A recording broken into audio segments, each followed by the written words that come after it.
Halo, perkenalkan nama saya Karina Rustiadi, Latsar Calon Pegawai Negeri Sipil 2021.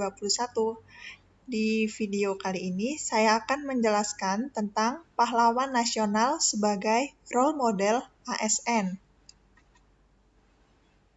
Sikap perilaku bela negara. Kenapa ASN perlu menerapkan perilaku bela negara? Bela negara perlu diperkuat mengingat adanya perubahan spektrum ancaman terhadap negara menjadi sangat multidimensi dan saling terkait. Perubahan spektrum ancaman menjadi ancaman nyata antara lain tindak terorisme, berkembangnya paham komunisme, liberalisme, narkoba, pencemaran, dan hoaks, serta adanya potensi ancaman militer, konflik sosial, dan LGBT. Potensi ancaman militer dapat berasal dari luar negeri seperti agresi militer, pelanggaran wilayah oleh negara lain, mata-mata, sabotase, dan aksi teror dari jaringan internasional.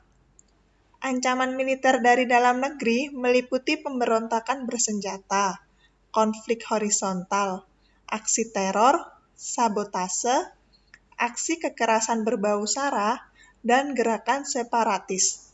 Ancaman non-militer meliputi ancaman terhadap I-Polek Sosbud Hankam.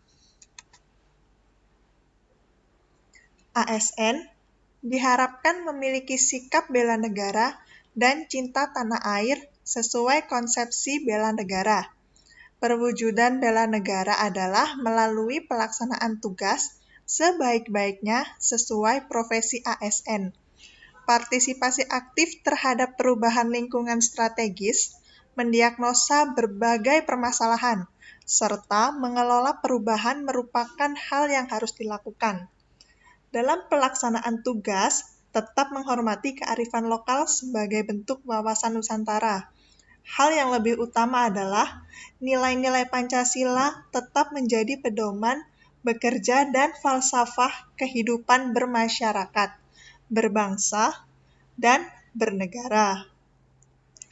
Implementasi nilai-nilai Pancasila, bela negara, dan cinta tanah air tidak hanya dalam pelaksanaan tugas, namun sebagai pejabat pengawas harus memberikan contoh dan memantau perkembangan bawahan dan rekan kerja sekitar terhadap penerapan nilai-nilai Pancasila, UUD 1945, dan wawasan kebangsaan. Kali ini tokoh pahlawan nasional sebagai teladan. Di sini saya memilih tokoh pahlawan Bung Tomo. Sosok Sutomo atau Bung Tomo identik dengan perjuangan di Surabaya, yang kini dikenang sebagai Hari Pahlawan.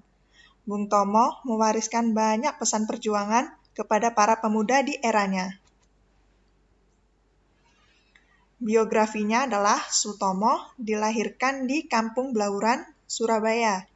Ayahnya bernama Kartawan Cipto Wijoyo, priayi golongan menengah yang pernah bekerja sebagai pegawai pemerintah, staf perusahaan swasta, asisten kantor pajak, hingga pegawai perusahaan ekspor-impor Belanda.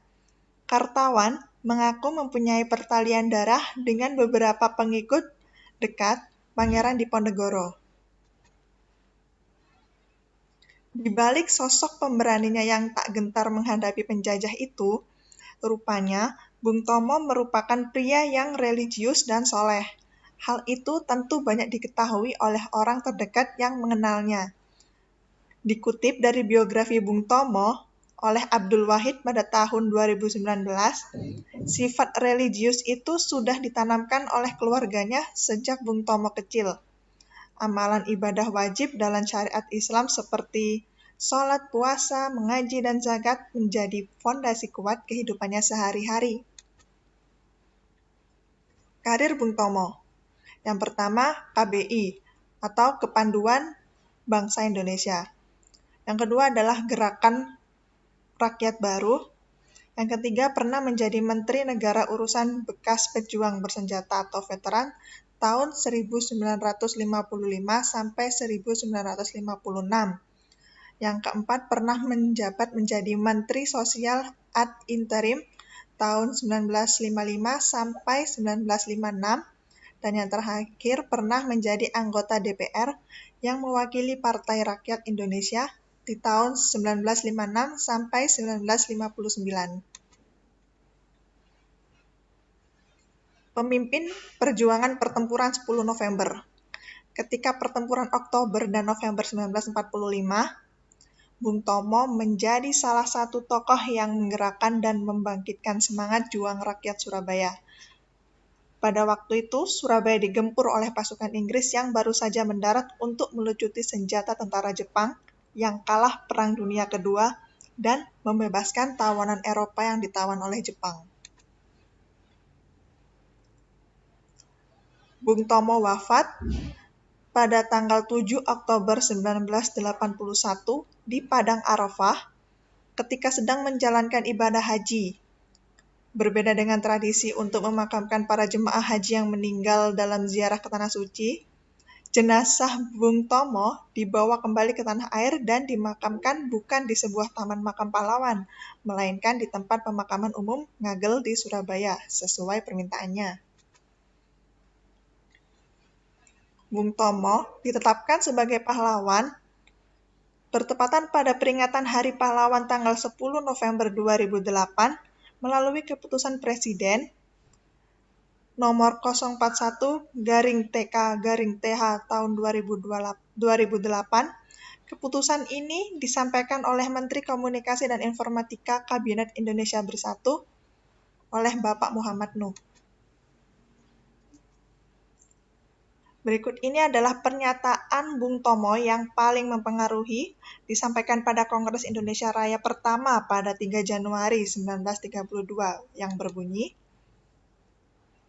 "Bila kita ingin menjadi suatu bangsa yang mulia, luhur, menjadi bangsa terindah, bila kita ingin menjadi bangsa yang berkedudukan sama dengan bangsa yang sudah berderajat, seharusnya lah kita dengan gembira, ikhlas hati, dan bersukacita berani memikul beban yang maha berat." Keteladanan Bung Tomo yang bisa diterapkan dalam menjalankan fungsi ASN.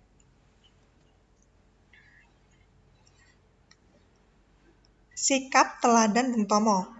Misalnya, keberanian mengatakan yang benar dan yang salah, keikhlasan dan rendah hati, kata pemerhati sejarah Abdul Wahid dalam bukunya yang berjudul Bung Tomo, Hidup dan Mati, Pengobar Semangat Tempur 10 November, seperti dikutip medcom.id, Selasa 10 November 2020.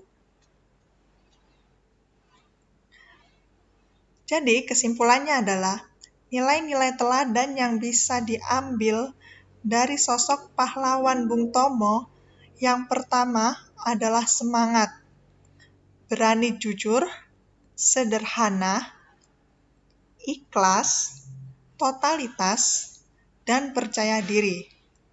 Dan harapannya ke depan, teladan yang ada di dalam Bung Tomo ini bisa diterapkan oleh ASN, seluruh ASN dan warga negara Indonesia agar menjadi negara yang kuat.